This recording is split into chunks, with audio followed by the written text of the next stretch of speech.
Hai sahabat Primagama, Assalamualaikum warahmatullahi wabarakatuh. Primagama siap, Primagama smart, Primagama terdepan dalam prestasi. Gimana kabarnya hari ini adik-adik semua yang ada di rumah? Semoga dalam keadaan sehat walafiat. Tidak lupa Ibu ingatkan kepada kalian semua agar selalu menjaga kesehatan, jaga nutrisi, jaga vitamin, supaya daya tahan tubuhnya juga lebih kuat. Dan jangan lupa untuk selalu melakukan anjuran untuk rajin cuci tangan. Dan jangan kemana-mana, di rumah aja. Oke, sebelum kita memulai pembelajaran hari ini dengan Ibu Ada, kita berdoa dulu menurut kepercayaan masing-masing. Berdoa dimulai.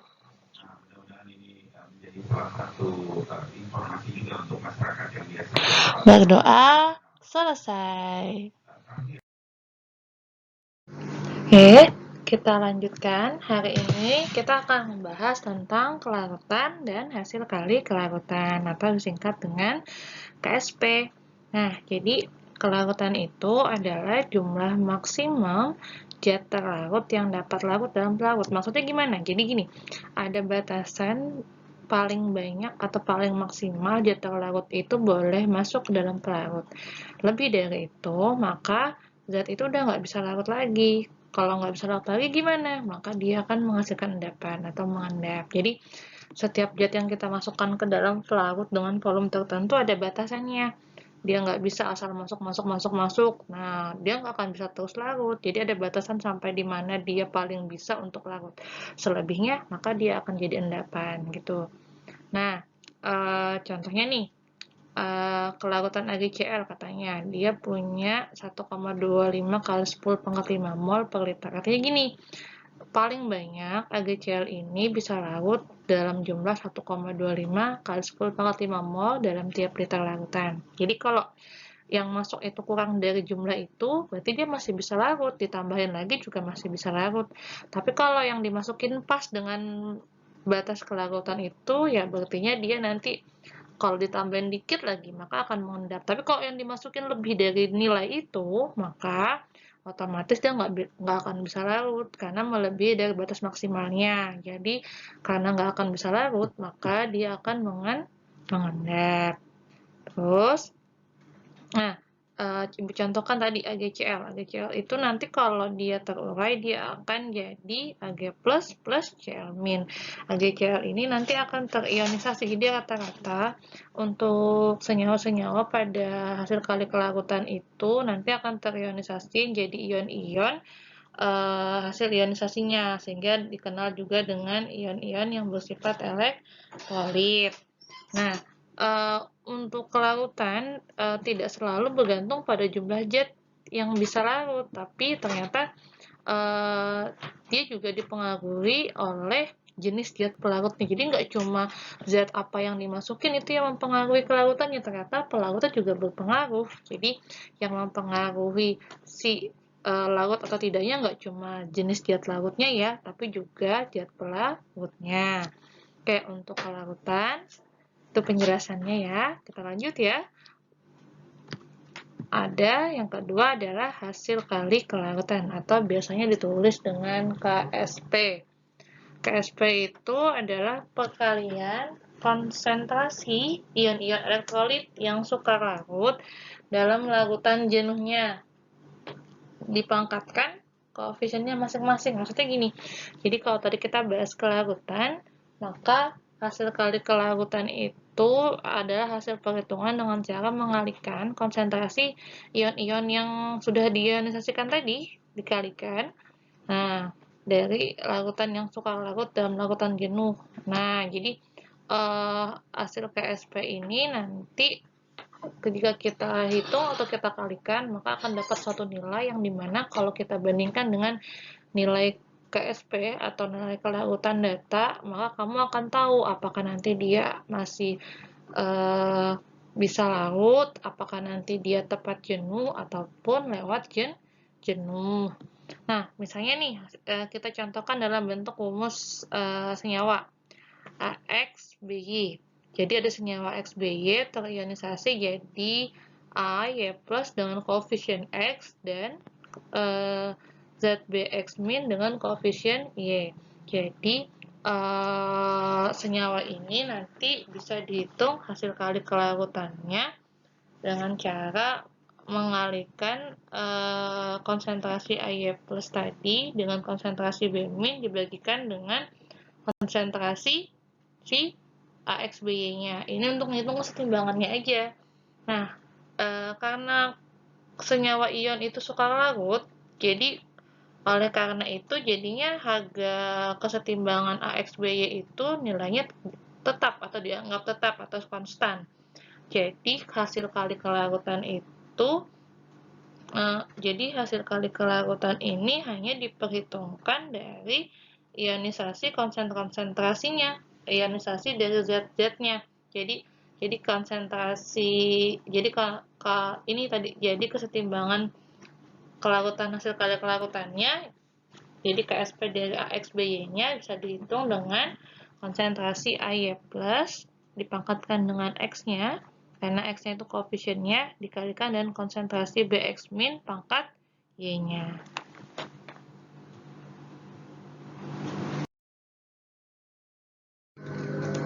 Kita lanjut.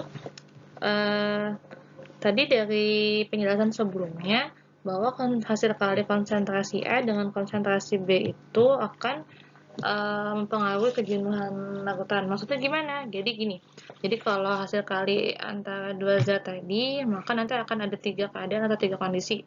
Kondisi yang pertama, yaitu kalau konsentrasi A dikalikan dengan konsentrasi B, hasil kalinya lebih kecil dari KSP dari larutan atau senyawanya, maka larutan itu belum jenuh. Maksudnya belum jenuh gimana?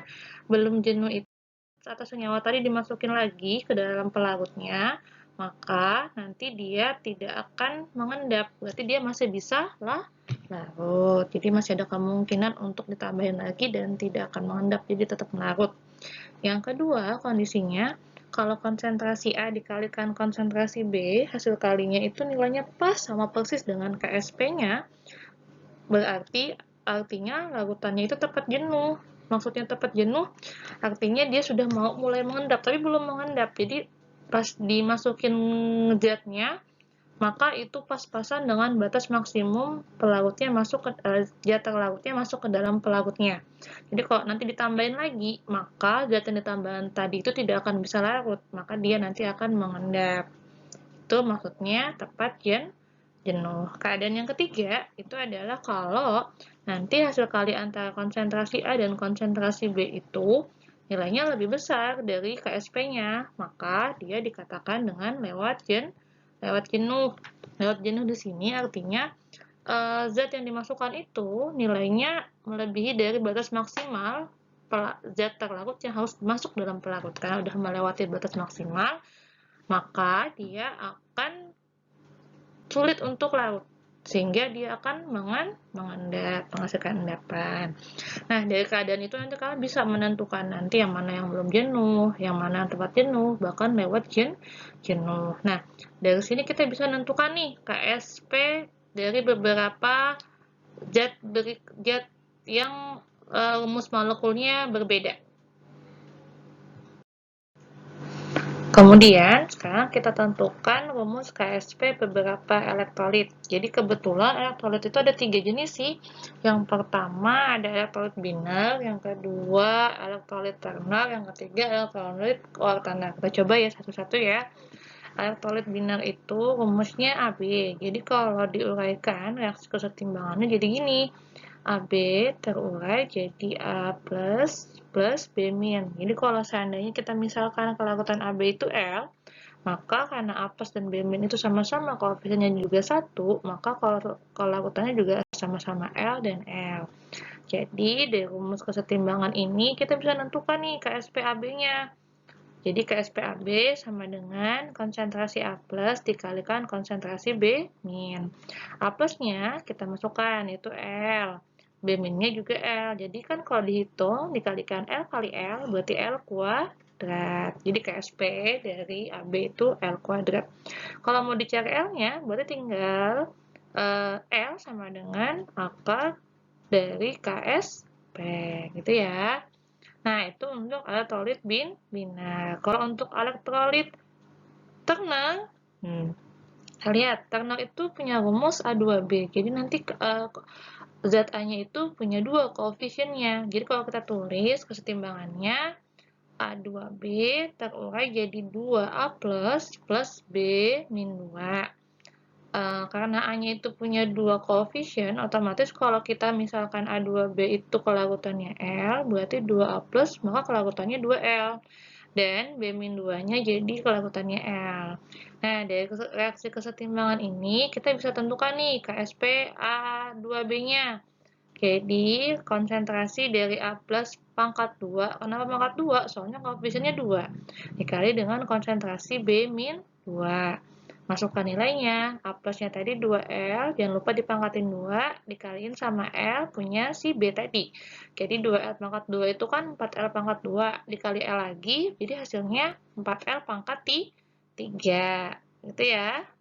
Nah, kalau udah tahu KSP dari A2B itu 4L pangkat 3, kita juga bisa nyari L-nya. Jadi kalau mau nyari L-nya, cari L pangkat 3 dulu. Jadi KSP bagi 4. Baru L-nya dicari dengan KSP bagi 4 diakalin 3. Nah, itu untuk elektrolit ternal yang terionisasi jadi 3 molekul. ZA-nya 2 molekul, ZB-nya 1 molekul. Nah, untuk yang ketiga, elektrolit kuartenar. Artinya kan 4 nih kan, rumusnya kan AB3. Berarti kan kalau kita tuliskan nih ya, reaksi kesetimbangannya, maka nanti AB3 terurai jadi A3 plus B min sebanyak 3 molekul. Kenapa gitu? Soalnya kan A-nya muatannya 13. Kalau dia B min kan nggak imbang. Maka supaya sama-sama supaya imbang dengan 13, dia kan perlu 3 min. Maka B minnya dikali 3. Jadi kalau AB3-nya itu kita misalkan dengan L, maka A3 plusnya ya tetap L juga karena koefisiennya cuma 1. Tapi B minnya jadi 3L karena koefisiennya si B min ada 3. Nah, dari reaksi kesetimbangan itu kita bisa nulis nih KSP-nya. KSPAB 3 sama dengan konsentrasi A 3 plus pangkat 1 ya. Kalau pangkat 1 kan karena koefisiennya 1 nggak perlu ditulis, jadi A3 plus aja. Dikali dengan konsentrasi B min pangkat 3 karena koefisiennya 3. Jadi masukin nilainya L punya si A dikali B-nya kan 3L nih. Jangan lupa dipangkatin 3. 3L pangkat 3 itu berarti 3 kali 3, 9 kali 3, 27. Berarti L kali L kali L, berarti 27L pangkat 3. Dikali L lagi, berarti 27L pangkat 4. Nah, itu rumus KSP dari si AB3 tadi, 27L pangkat 4. Kalau misalnya kita mau cari L-nya, kelarutannya bisa. Kelarutannya berarti nanti kamu bisa cari S pangkat 4 sama dengan KSP bagi 27. Ya gitu kan. L pangkat L-nya sama dengan berarti KSP bagi 27 pangkat 4.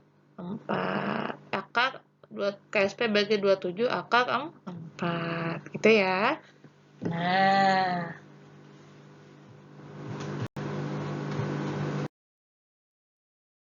Baik, untuk contoh kita coba ya soal yang pertama. Tuliskan reaksi kesetimbangan dan KSP beberapa larutan jenis berikut. Jadi ada 3 larutan senyawanya. Yang pertama CaSO4, yang B itu BaOH 2 kali, dan yang C itu Ag3PO4. Jadi yang pertama tadi kalsium sulfat, yang kedua itu barium hidroksida, yang ketiga itu perak fosfat. Jadi kamu disuruh menentukan reaksi kesetimbangannya dan rumus KSP-nya gimana. Itu sekalian ya, kita coba. Yang A. Jadi kalau yang A ini CaSO4 itu pada kesetimbangannya nanti akan terurai jadi nih CaSO4 terurai jadi Ca2 plus SO4 min. Nah, SO4 min 2, gitu ya. Nah, jadi kita akan melambangkan kelarutan CaSO4 dengan L. Kelarutan Ca2 plus itu L. SO4 min 2-nya juga L, karena Ca sama SO4 sama-sama punya koefisien 1.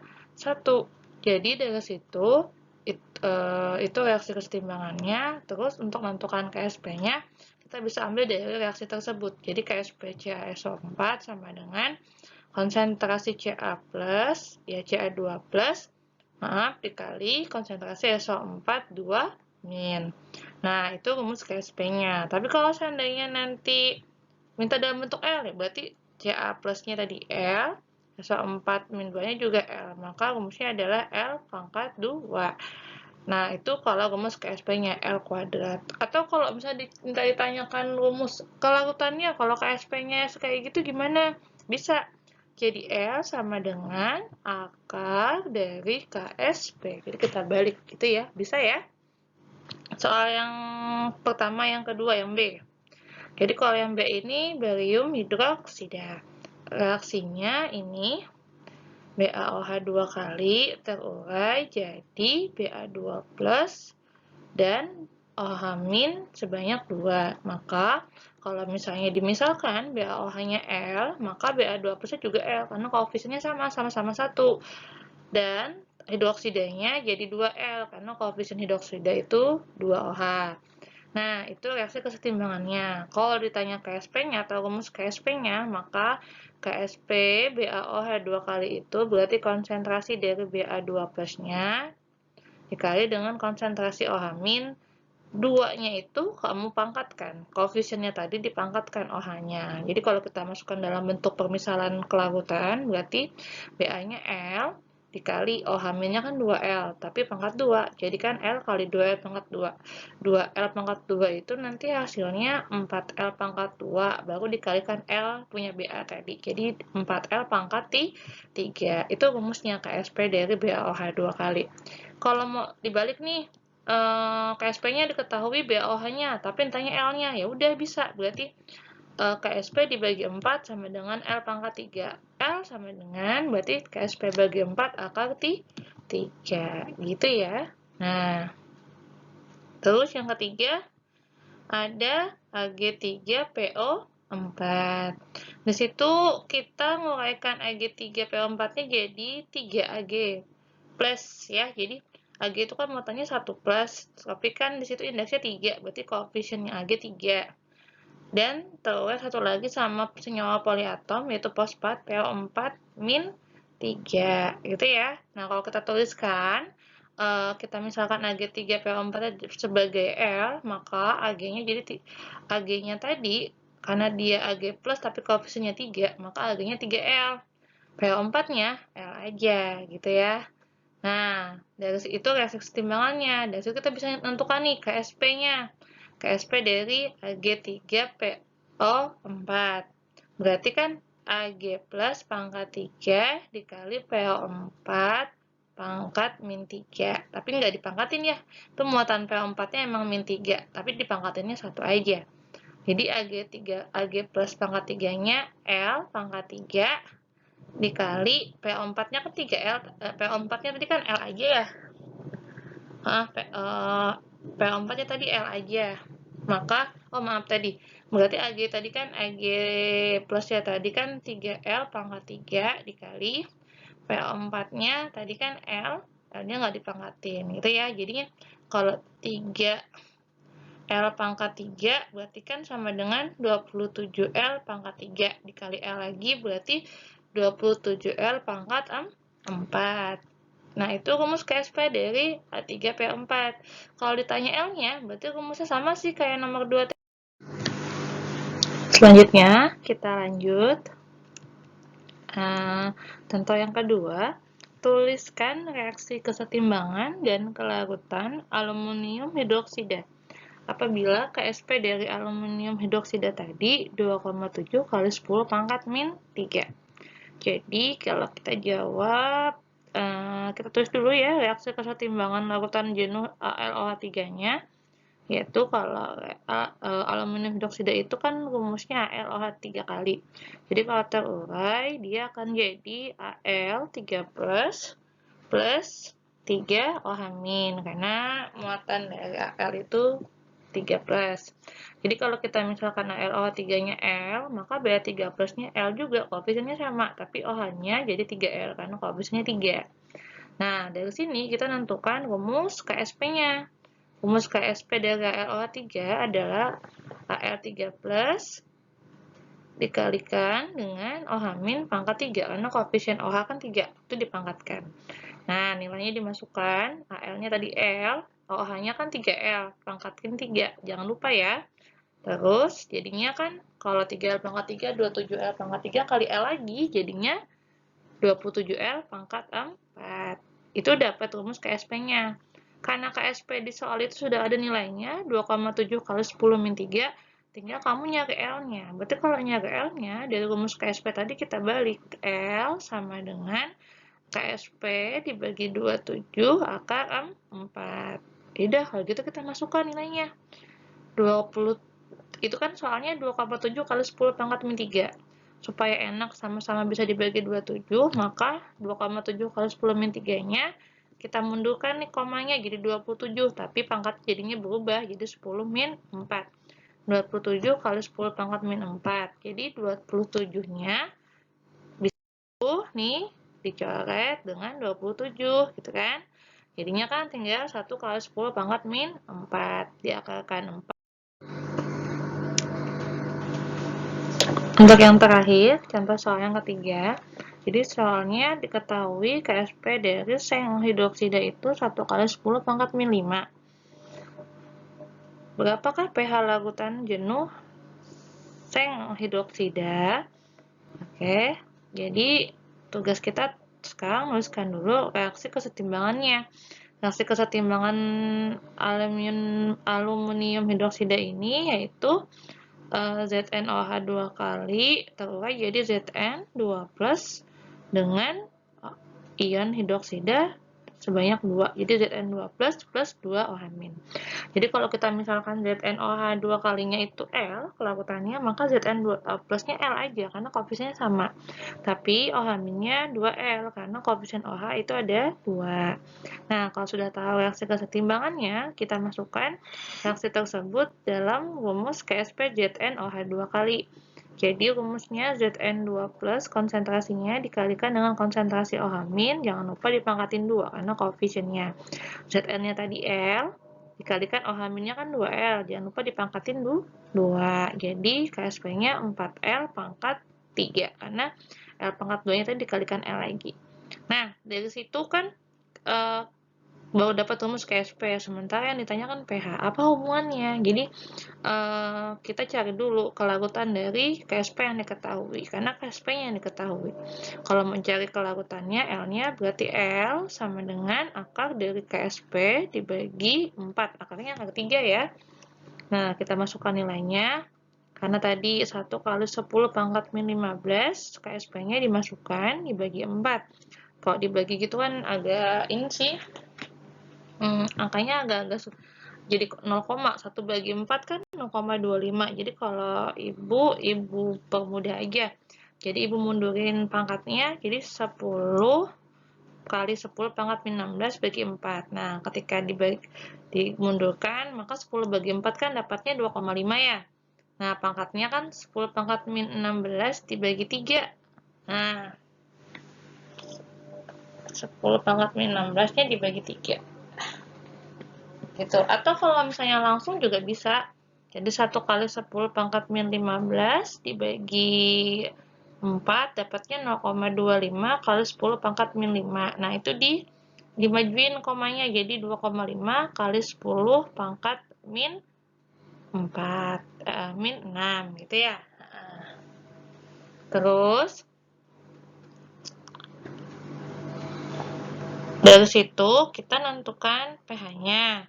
Nah, dia ada keadaan di mana katanya kalau dalam keadaan larutan encer, kelarutan itu sama dengan molaritas. Jadi kan tadi molaritasnya itu 2,5 kali 10 pangkat min 6.